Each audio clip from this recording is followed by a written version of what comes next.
Irmãos, vamos abrir a nossa Bíblia? Em Lucas, capítulo 9. E vamos ler dos versículos 28 até o versículo 36. Lucas, capítulo 9, do versículo 28 até o versículo 36.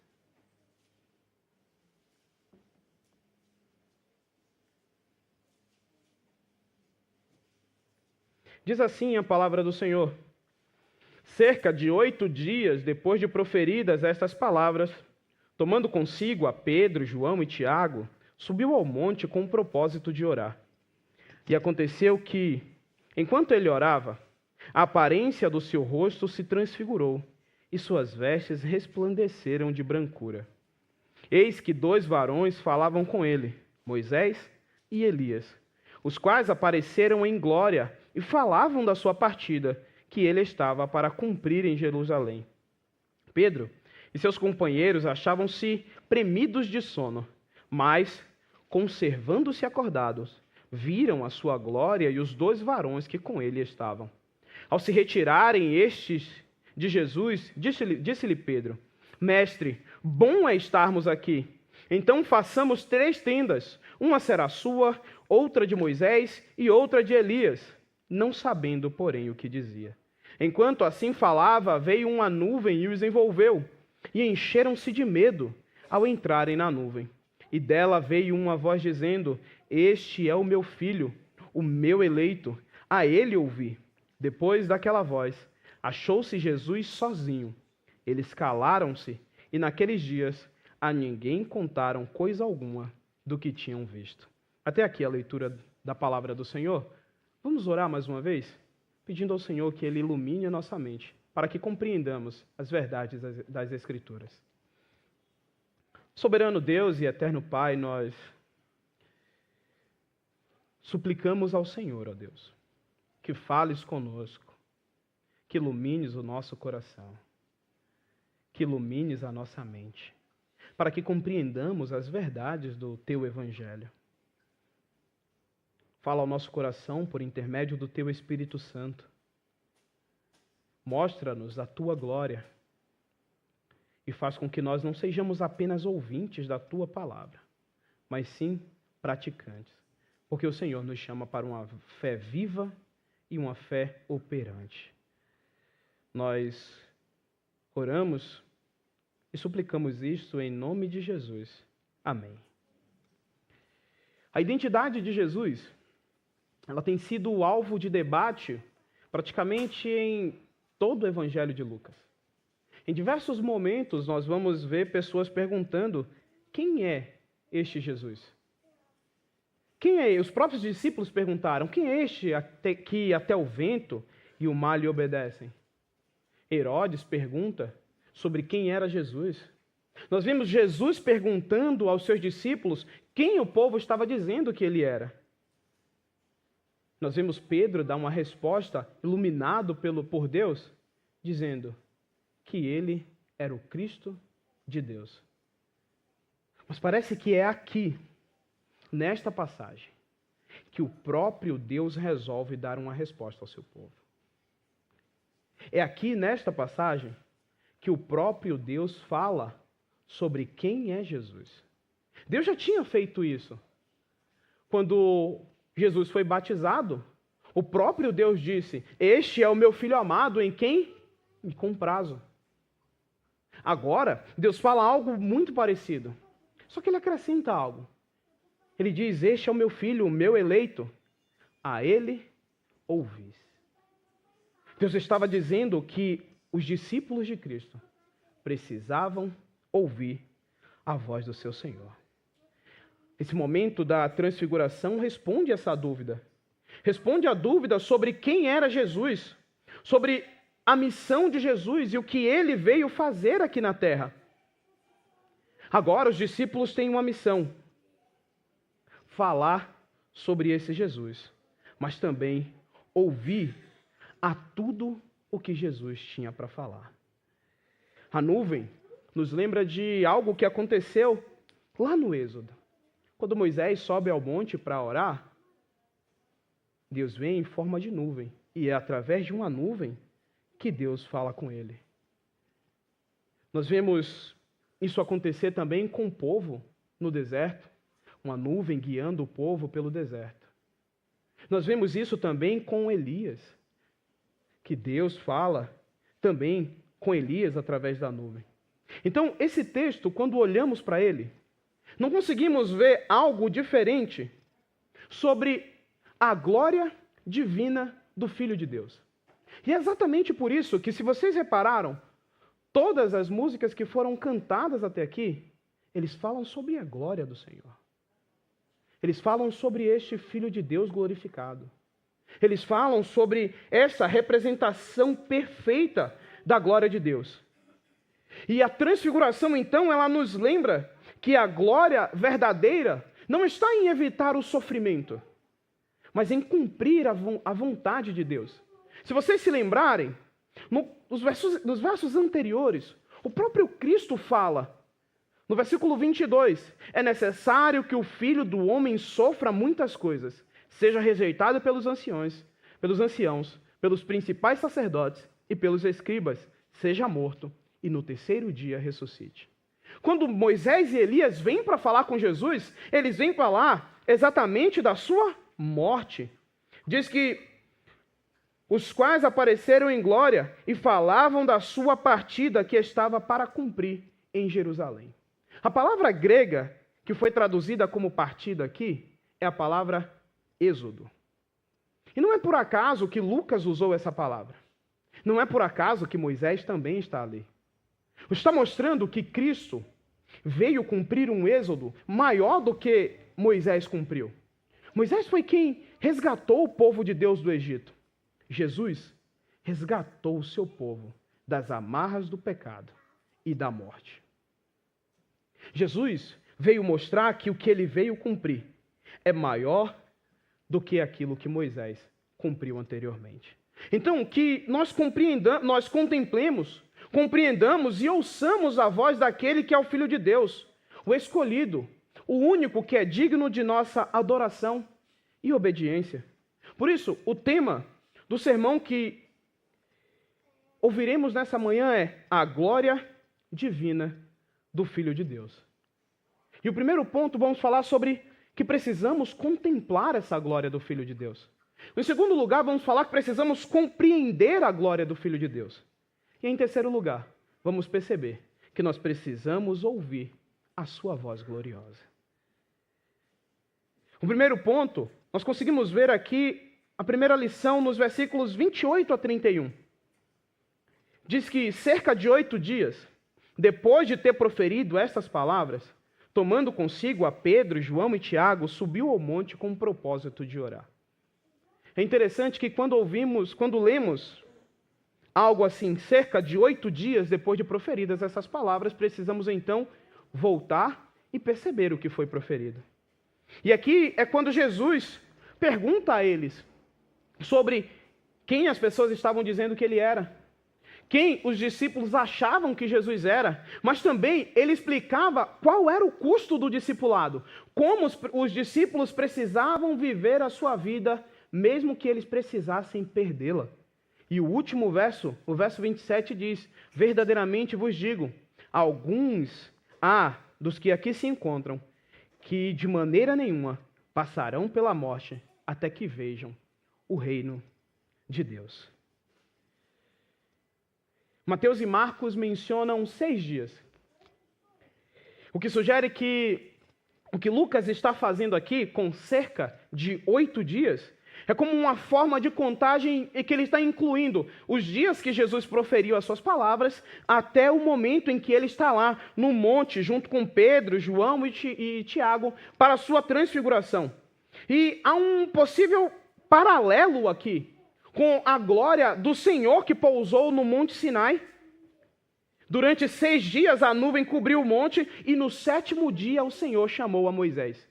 O que Lucas está fazendo aqui é esse possível paralelo, mostrando a semelhança do que está acontecendo naquele momento com aquilo que tinha acontecido há muito tempo atrás. Jesus sobe ao monte para orar e é um detalhe que é enfatizado por Lucas. Mateus e Marcos não falam que Jesus tinha subido para orar. Só que Lucas mostra em todo o momento que ele está narrando a história de Cristo Jesus, que em diversos momentos Jesus se retira para orar. O que mostra que a vida de Jesus, ele era seguida por uma comunhão com Deus Pai. E a primeira coisa que precisamos perceber aqui é que se o próprio Cristo, se o próprio Jesus, o Filho de Deus, o Deus encarnado, tinha momentos de oração com o seu Pai, porque muitas vezes negligenciamos esses momentos de orações? Porque muitas vezes nós não paramos para orar. Percebemos no texto aqui que a oração é o ambiente da revelação, é o meio pelo qual Deus sempre revela a sua glória para o seu Filho. E muitas vezes nós reconhecemos que somos pecadores, reconhecemos as nossas debilidades, reconhecemos os nossos pecados, mas não mantemos comunhão com o nosso Deus. Nós encontramos tempo para todas as coisas da nossa vida, mas não encontramos tempo para estarmos em comunhão com o nosso Deus. Quando estamos diante da glória divina do Filho de Deus, não podemos ficar aquém de quem Ele é. Não podemos viver a nossa vida como se fôssemos os nossos donos. Nós temos um Senhor sobre nós. E esse Senhor requer que nós tenhamos comunhão com Ele. Por isso, na sua vida, cultive o seu momento de oração. Cultive o seu momento de leitura da palavra. E perceba que é nesse momento, enquanto Jesus orava, diz o versículo 29, e aconteceu que enquanto ele orava, a aparência do seu rosto se transfigurou e as suas vestes resplandeceram de brancura. Aqui para nós é traduzido como transfigurou. Mas o Lucas evita esse verbo quando ele faz a sua escrita.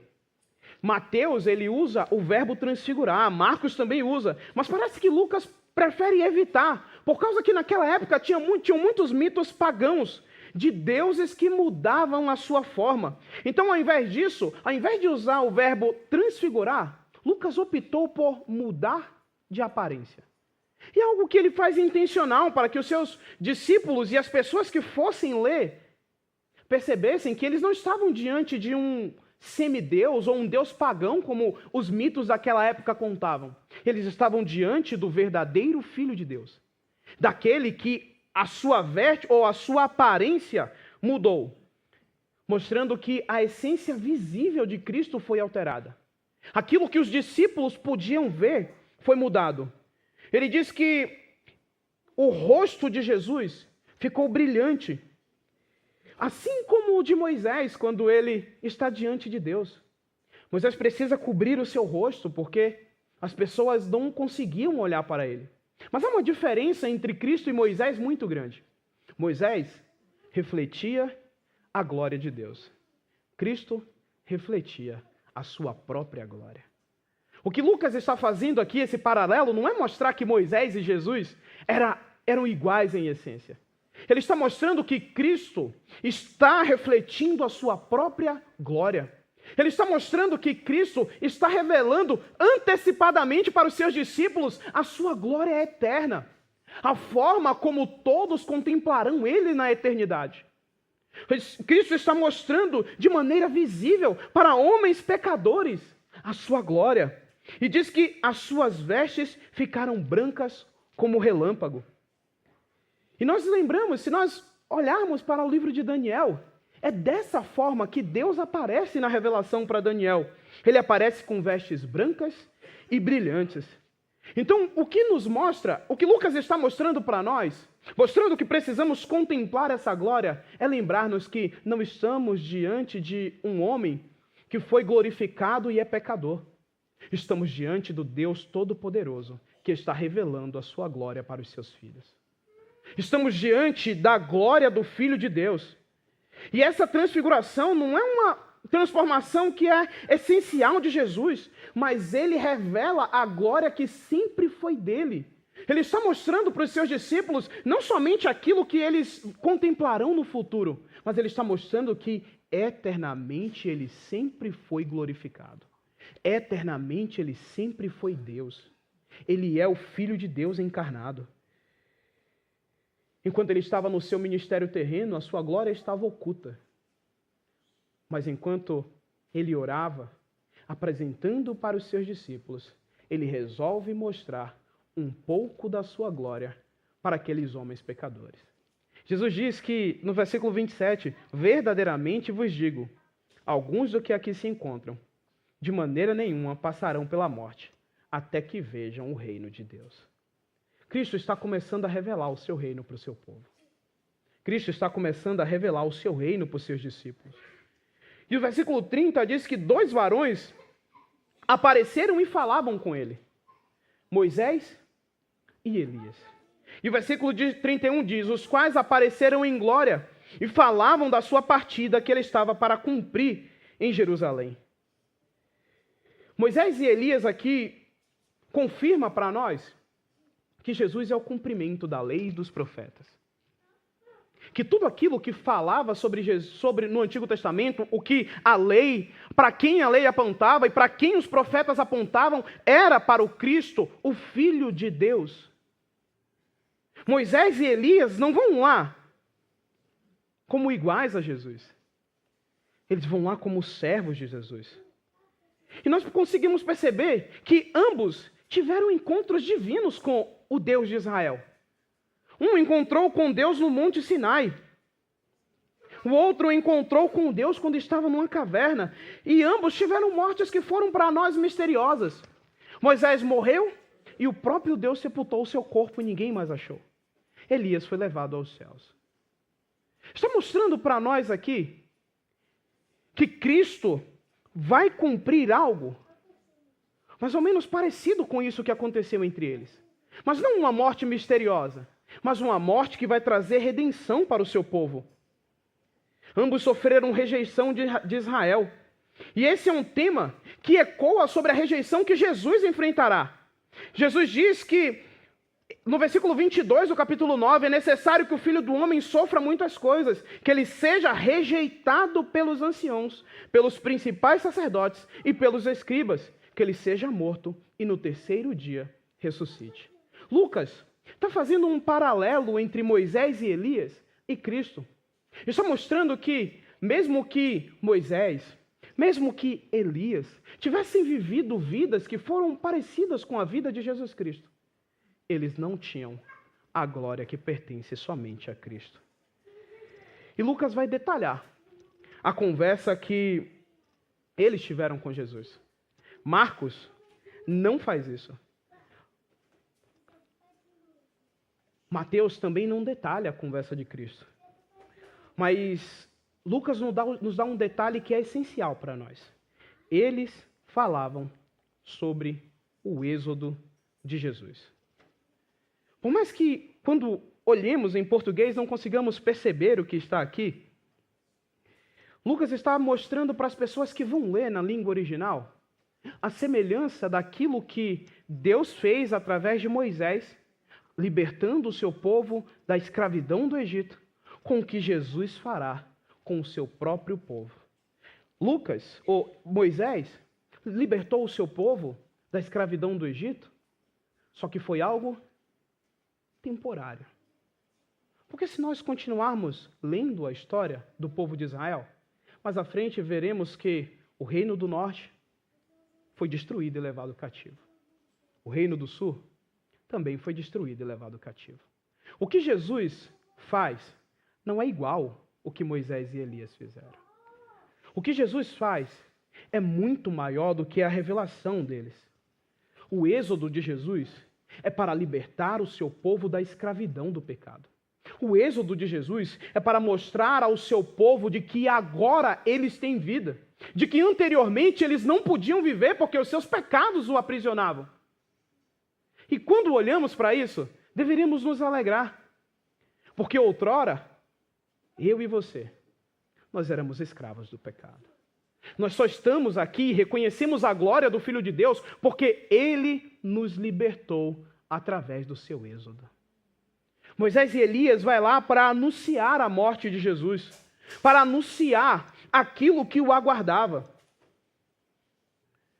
Moisés e Elias vai anunciar que Jesus vai fazer algo que ninguém nunca viu, mas algo que também ninguém poderia fazer.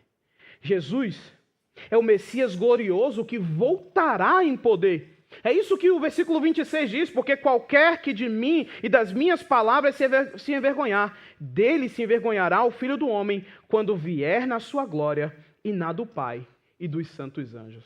Moisés e Elias estão anunciando que Cristo voltará de maneira gloriosa e que o seu caminho para a glória precisa passar pela cruz. O que é interessante é que na nossa vida, muitas vezes, nós queremos conquistar as coisas e não queremos enfrentar alguns sofrimentos. Que muitas vezes queremos ter um relacionamento com o nosso Senhor, mas não queremos fazer nada para ter esse relacionamento com o nosso Senhor. O que nos mostra aqui o texto é que a glória eterna precisa passar primeiro pela cruz. Para que se desfrute a glória eterna, precisa-se passar primeiro pela cruz. E Jesus avisou isso aos seus discípulos. Ou não se lembram o que Jesus diz no versículo 23, anteriormente, antes dele subir ao monte? Ele dizia a todos: se alguém quer vir após mim, a si mesmo se negue dia a dia, tome a sua cruz e siga-me. A glória eterna, para ser desfrutada, nós precisamos passar por sofrimentos.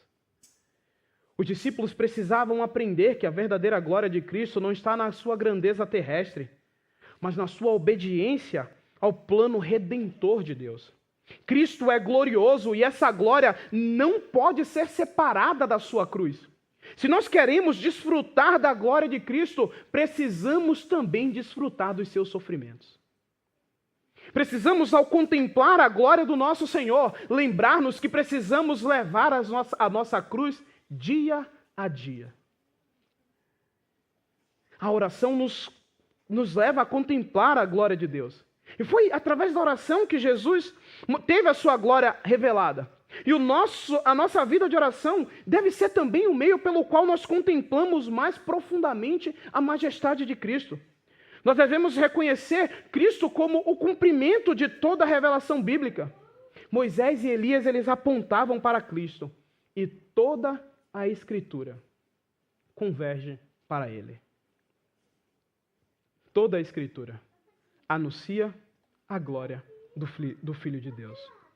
É por isso que, ao contemplarmos essa cena, nós somos desafiados a ver Cristo como Ele realmente é.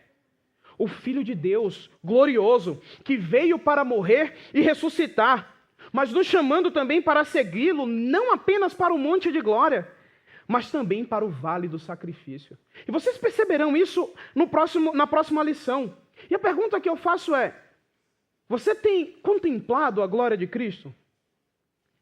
E reconhecido que essa glória, ela se manifesta plenamente na cruz do Calvário? Você tem reconhecido a glória de Cristo? Contemplado a glória do Filho de Deus? E se lembrado que você também precisará passar por sofrimentos? Que você também precisará passar por lutas? E eu sei que vocês passam. Eu passo por lutas. Mas a certeza que nós podemos ter é que nenhuma luta que passemos aqui na terra se compara com a luta que o nosso Senhor passou. Ele foi abandonado por causa de mim e por causa de você. Ele teve a ira de Deus derramada sobre ele para que você e eu tivéssemos vida. Quando você enfrentar sofrimentos, e quando você estiver diante da cruz, quando você perceber que você precisa passar por momentos difíceis para que a glória de Cristo seja revelada em você, lembre-se, Ele passou por sofrimento maior que o seu. E agora você não passa mais sozinho. Você passa os seus sofrimentos junto com o seu Senhor. Mas a segunda lição que o texto nos apresenta, além de que precisamos contemplar a sua glória, nós também precisamos compreender a glória de Cristo. Veja o que diz os versículos 32 e 33. Pedro e seus companheiros achavam-se premidos de sono, mas conservando-se acordados, viram a sua glória e os 2 varões com quem ele estava. A transfiguração foi um momento extraordinário, mas os discípulos quase perderam. O texto diz que Pedro e os que estavam com ele estavam sobrecarregados de sono.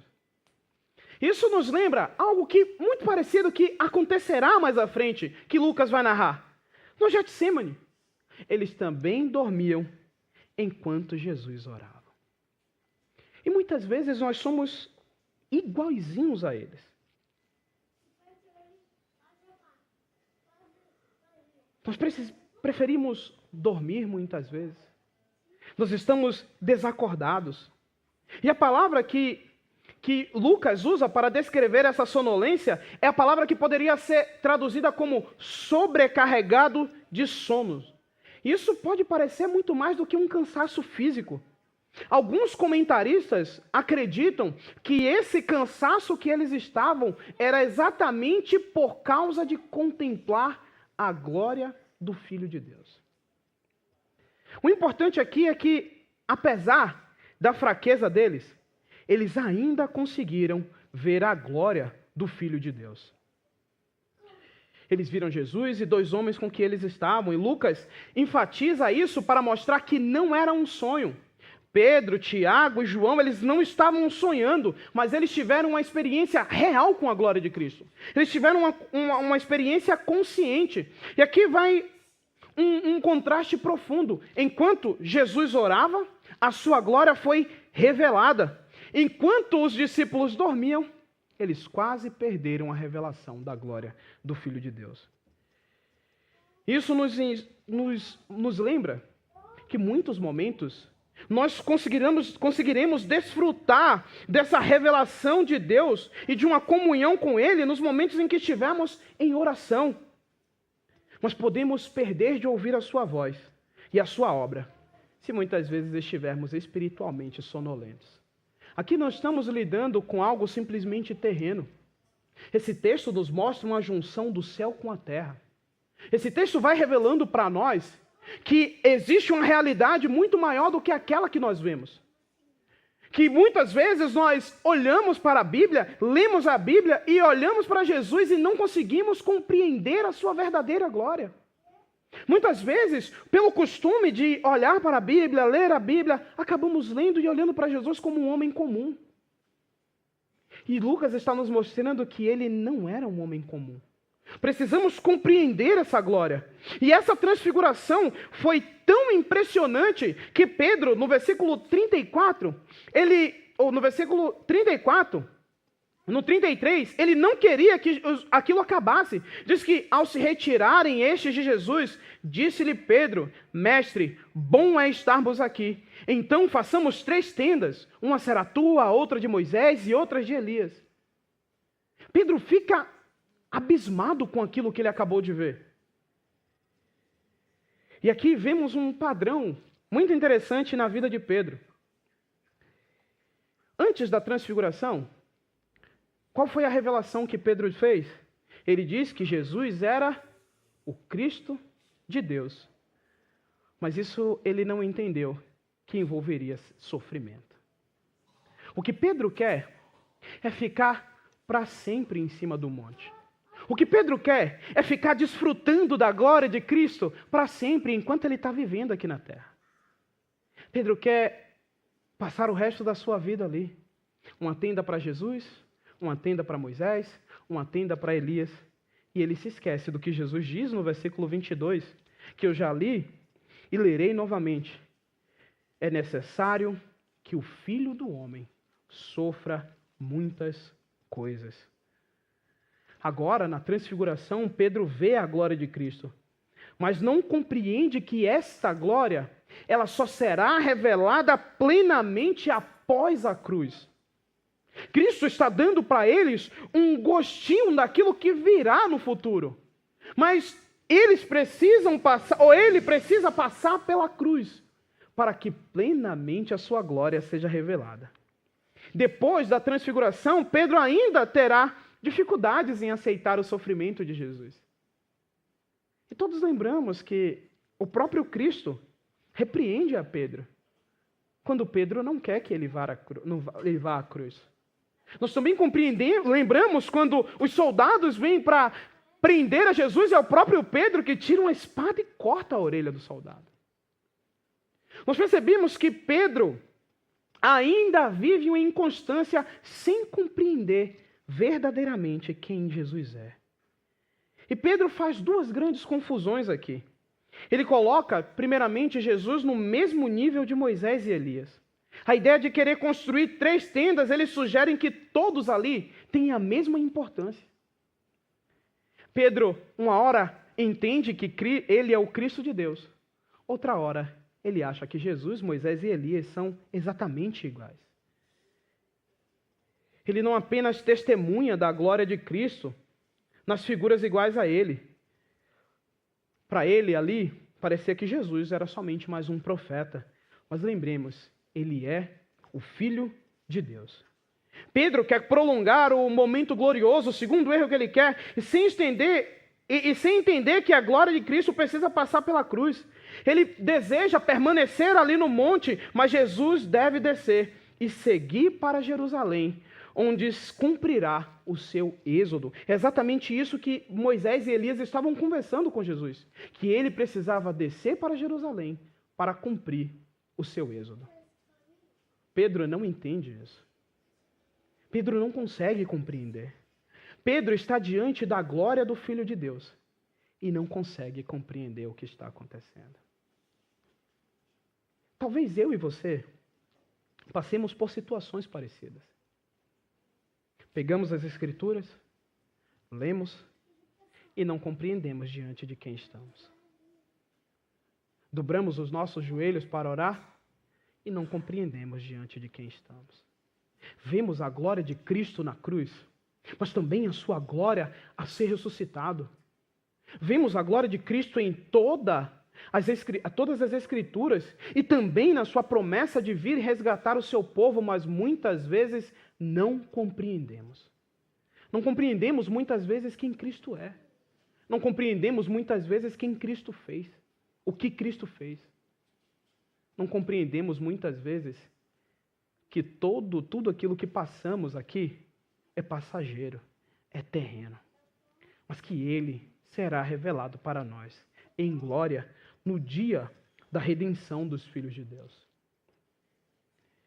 Lucas adiciona, quando Pedro quer fazer as tendas, ele faz um comentário, não sabendo, porém, o que dizia. Muitas vezes nós falamos tantas coisas, queremos tantas coisas, e muitas vezes não compreendemos o que dizemos. Muitas vezes queremos desfrutar de uma vida perfeita enquanto ainda estamos aqui na terra. Muitas vezes queremos desfrutar perfeitamente da glória de Cristo enquanto estamos aqui na terra.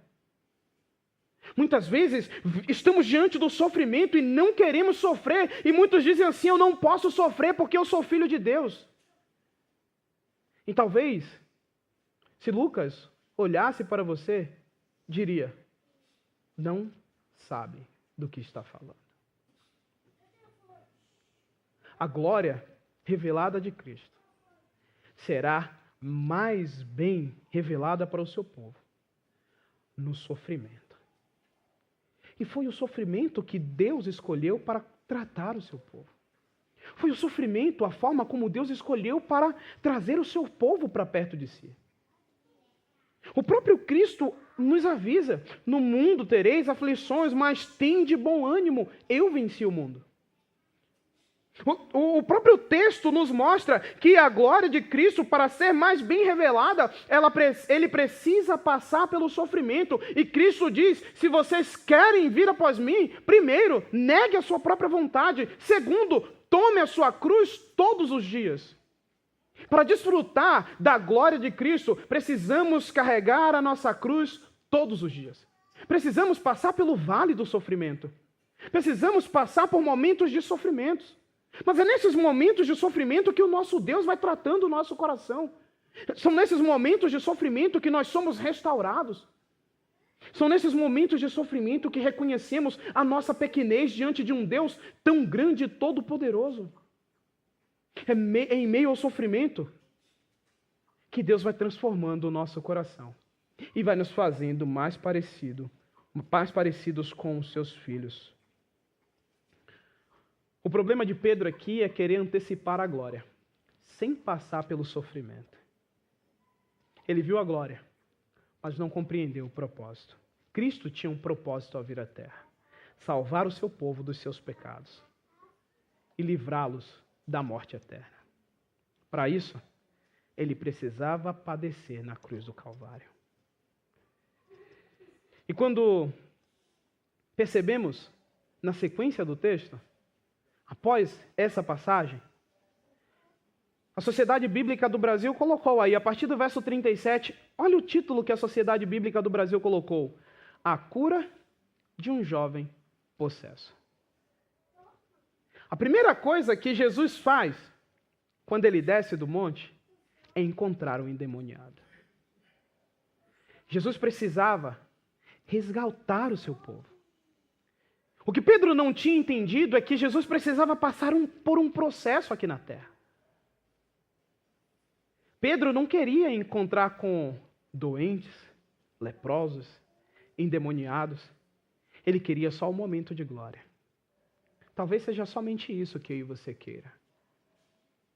Mas lembre-se, precisamos passar pela dor e pelo sofrimento, mas com a certeza de que um dia não sofreremos mais, de que um dia veremos a glória eterna do Filho de Deus, de que um dia estaremos ao lado do nosso Salvador, sem dor, sem sofrimento, sem doenças, somente vivendo plenamente e desfrutando da glória eterna do nosso Deus. Por isso, a lição que precisamos entender é que precisamos compreender a glória divina do Filho de Deus. Precisamos compreender o que Cristo veio fazer aqui, mas também a missão que Ele nos deu enquanto estamos aqui. Ide por todo mundo e pregai o Evangelho a toda criatura. Você não pode ser igual a Pedro. Você não pode querer desfrutar somente das coisas maravilhosas do Evangelho. Você precisa enfrentar o sofrimento de muitas vezes ir pregar o Evangelho e as pessoas dizerem não na sua cara, baterem a porta na sua cara.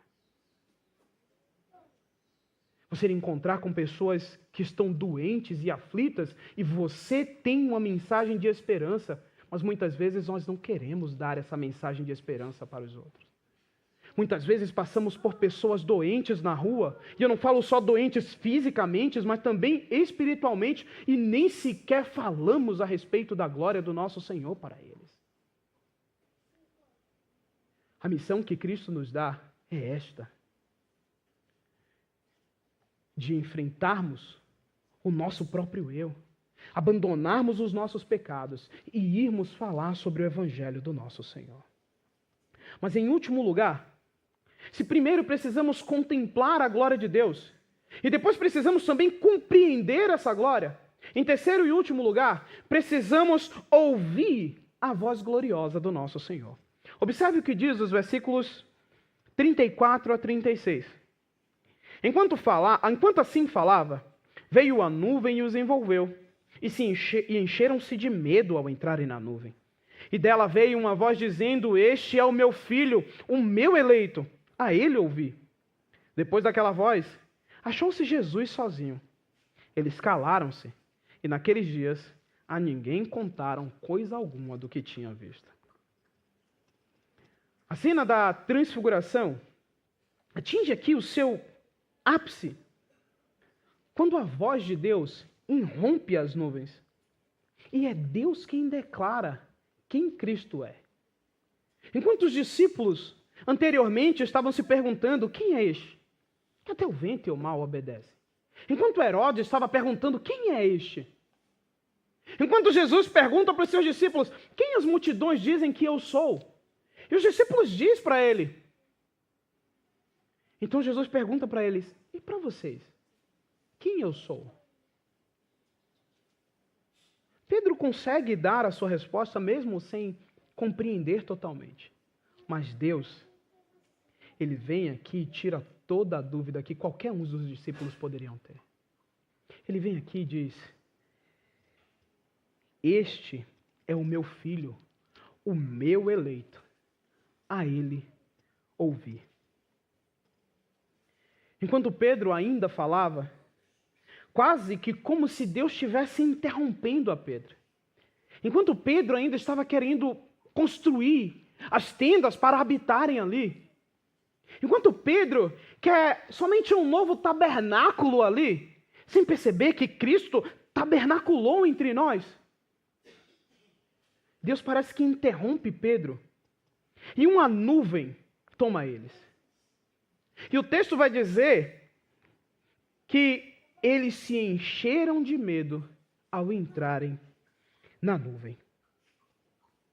E nós precisamos lembrar que esta nuvem não era uma simples nuvem.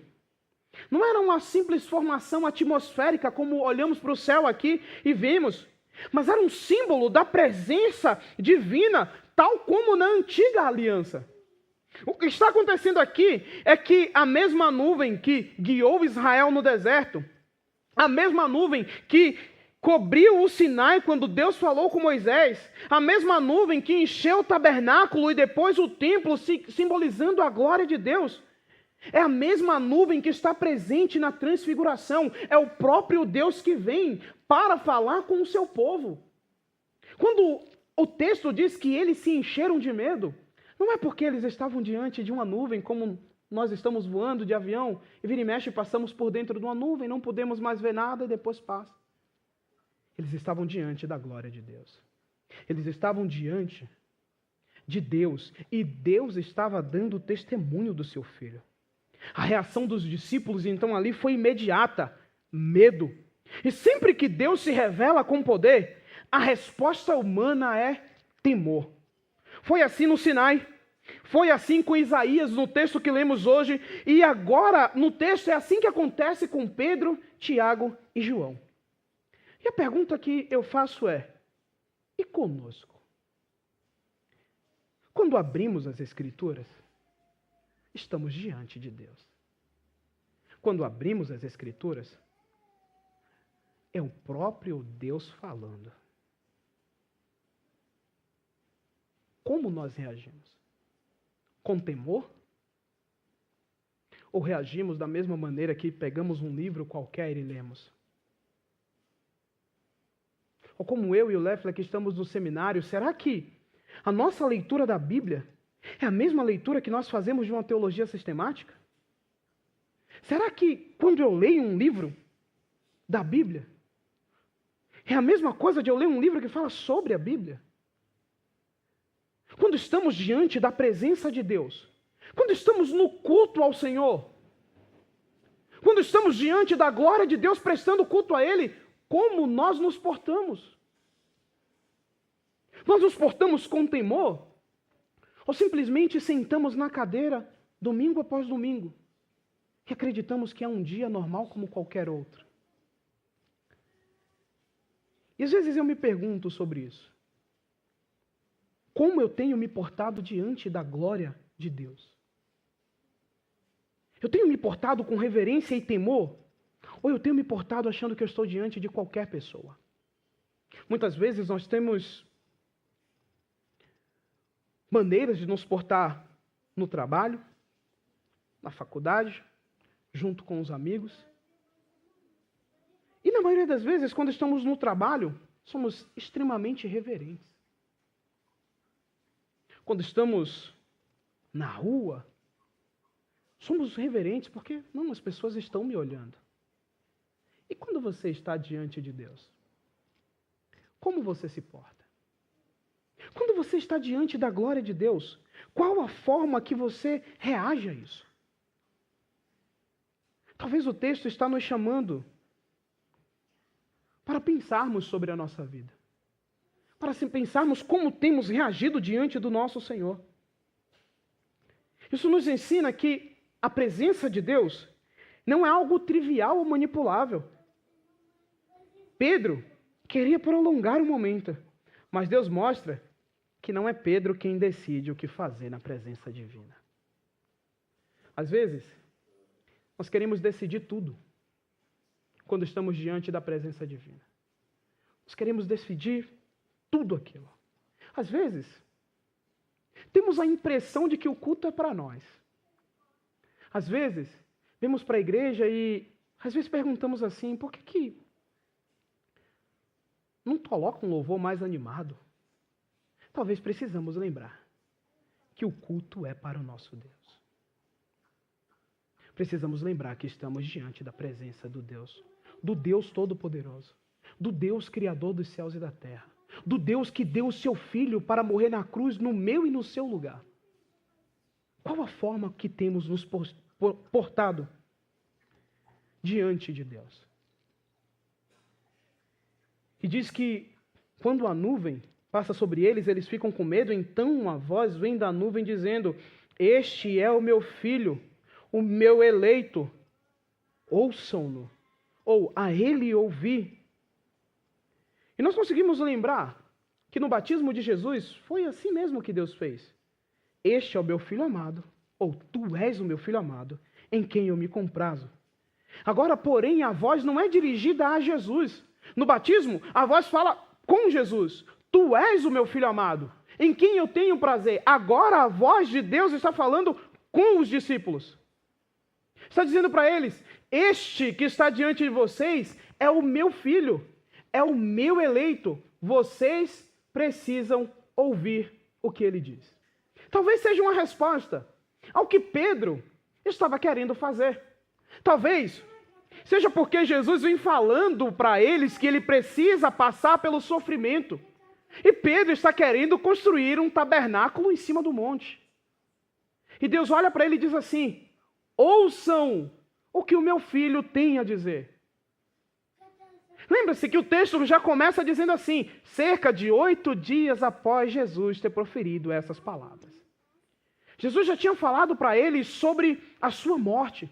Jesus já tinha falado para eles sobre como eles precisavam abandonar o seu próprio eu e carregar a sua cruz dia após dia, mas parece que os discípulos não tinham entendido. Então o próprio Deus vem, diz quem Jesus é e diz para eles: ouçam o meu filho. A declaração divina nos revela aqui 3 verdades fundamentais. Primeiro, Jesus é filho de Deus. É uma revelação messiânica, mostrando que Jesus é aquele rei ungido por Deus que o salmista escreve lá no Salmo 2. Mas também diz que Jesus é o escolhido, talvez fazendo referência àquele servo sofredor que conseguimos ver lá em Isaías 42, enfatizando que Jesus cumprirá a sua missão até ou através do seu sofrimento na cruz. Mas depois Deus diz assim: vocês precisam ouvir o meu filho. E percebam o que diz em Deuteronômio, capítulo 18, o versículo de número 15. Deus está fazendo uma referência ao que Moisés tinha falado. Deuteronômio 18:15 diz assim: o Senhor, teu Deus, te suscitará um profeta do meio de ti, de teus irmãos, semelhante a mim, e a ele ouvirás.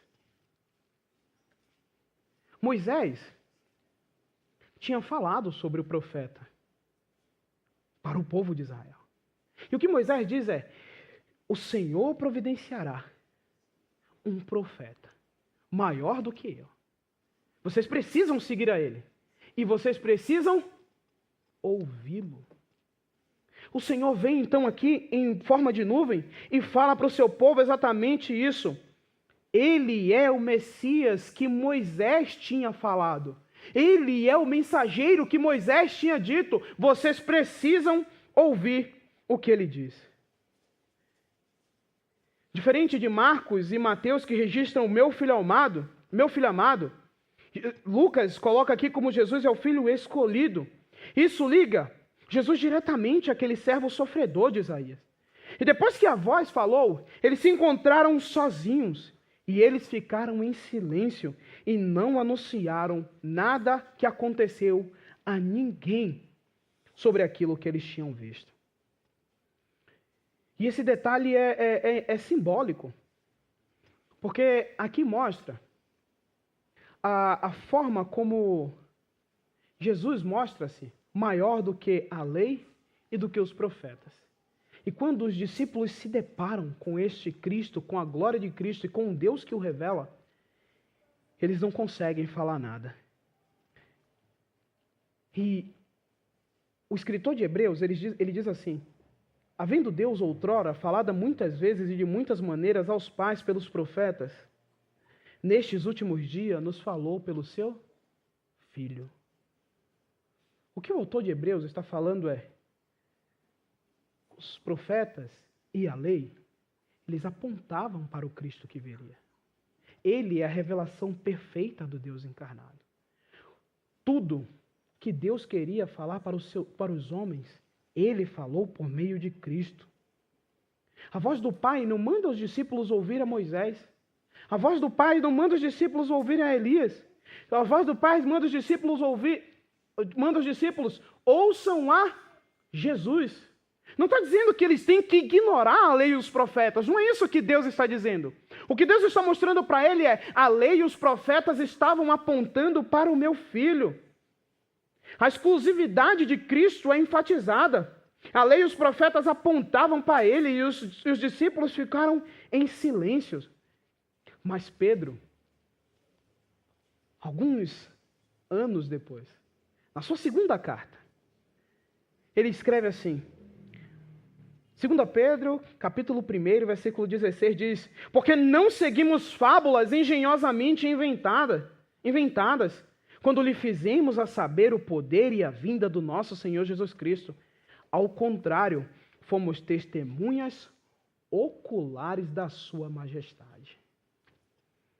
O mesmo Pedro que não conseguiu falar durante muitos dias, ao instruir o povo, e falando sobre a suficiência de Cristo para que eles conseguissem viver a sua vida, ele diz assim: nós estamos falando para vocês sobre coisas que nós inventamos. Nós estávamos com ele no monte e vimos a sua majestade. É sobre esta majestade que estamos falando para vocês. E é sobre esta majestade que eu estou anunciando para vocês esta manhã. A glória do Filho de Deus. O Filho de Deus encarnado. Contemplem a glória dele. Compreendam a sua glória. Mas mais do que isso, ouçam a sua voz gloriosa. O Pai diz: ouçam o meu filho. E como nós temos feito isso?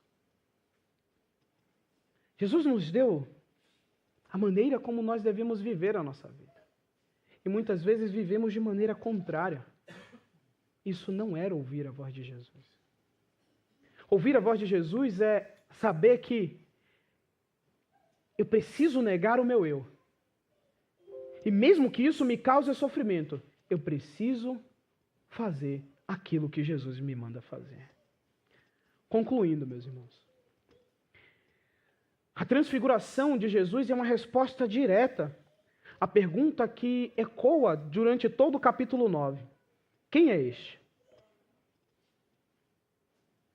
Quem é este Jesus? Herodes ouviu falar de Jesus, mas permaneceu confuso e indiferente. As multidões tinham opiniões sobre Jesus, considerando como os profetas ou talvez uma reencarnação de João Batista ou de Elias. Mas eles estavam errados.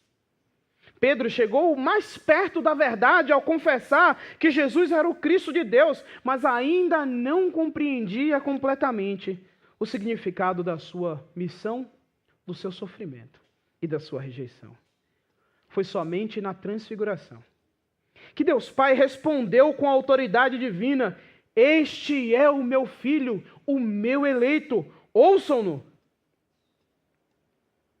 E precisamos lembrar, Jesus é o Filho de Deus. Jesus é o Messias sofredor. E Jesus é o único que nós precisamos ouvir. E Ele nos deixou uma forma para ouvirmos a sua voz. As suas Escrituras. Para ouvir a voz de Jesus. Assim como Deus Pai diz que precisamos ouvir. Vocês precisam ouvir as Escrituras. Ao final do evento, Moisés e Elias desaparecem. E Jesus permanece sozinho, nos dando uma mensagem clara. Jesus é suficiente. Talvez na sua vida você passe por momentos que você não saiba o que fazer. O que eu quero te dizer é, para você ter uma vida feliz, que agrada a Deus, Jesus é suficiente. Você não precisa de mais nada além de Cristo. Você não precisa de mais nada além do seu Senhor. Talvez você até ache que precisa. Mas eu quero te dizer, você não precisa. Cristo é suficiente. Cristo é quem deve governar a sua vida. Cristo é aquele que nós precisamos ouvir. Nós não precisamos buscar uma revelação adicional. Sistemas religiosos alternativos ou até experiências radicais, como algumas pessoas dizem, experiências místicas para conhecer Jesus. Tudo que precisamos está em Cristo. E tudo que Cristo revelou para nós está em sua palavra. Diante disso, a pergunta que permanece é: quem é Jesus para você? Você é como as multidões formando opiniões baseadas nos que os outros dizem, sem um entendimento pessoal profundo? Você é como Pedro, que reconhece Jesus, mas ainda assim precisa crescer na compreensão de Cristo? Ou você está disposto a ouvir e seguir a Jesus todos os dias da sua vida? A revelação está diante de nós. Cristo é o Filho de Deus, o escolhido. A Ele nós devemos ouvir. Não basta simplesmente termos informações sobre Cristo. Precisamos crer, precisamos confiar e precisamos obedecer a sua voz. Que a nossa resposta não seja o silêncio dos discípulos, mas uma confissão firme e transformadora. Jesus é o Salvador da minha vida. Vamos orar mais uma vez. Santo Deus e eterno Pai, nós te louvamos, Senhor. Te louvamos porque o Senhor é santo, justo e bom. Te louvamos porque Tu enviastes o Teu Filho amado, o Teu Messias escolhido, o libertador do Teu povo. Nós, Senhor, somos o Teu povo. Somos rebanho do Seu pastoreio. Nós queremos desfrutar da Tua glória, Senhor. E sabemos que enquanto estivermos aqui nesta terra, para desfrutarmos da Tua glória, passaremos por momentos de dor e sofrimentos. De que não serão dias fáceis aqui. O Senhor nos avisou sobre isso. Mas o que nós pedimos ao Senhor é: ensina-nos a contemplar a glória do Teu Filho revelada nas Escrituras. Ensina-nos a compreender verdadeiramente quem Cristo é e a maneira como devemos nos portar diante dEle e da Sua revelação. Mas também ensina-nos a ouvir, Senhor. O Senhor não nos chamou para uma fé morta, mas o Senhor nos chamou para uma fé ativa e operosa. Por isso, ensina-nos a viver como verdadeiros filhos de Deus, que ama o Senhor e que vive para a Tua glória. Essa é a nossa oração. Em nome de Jesus.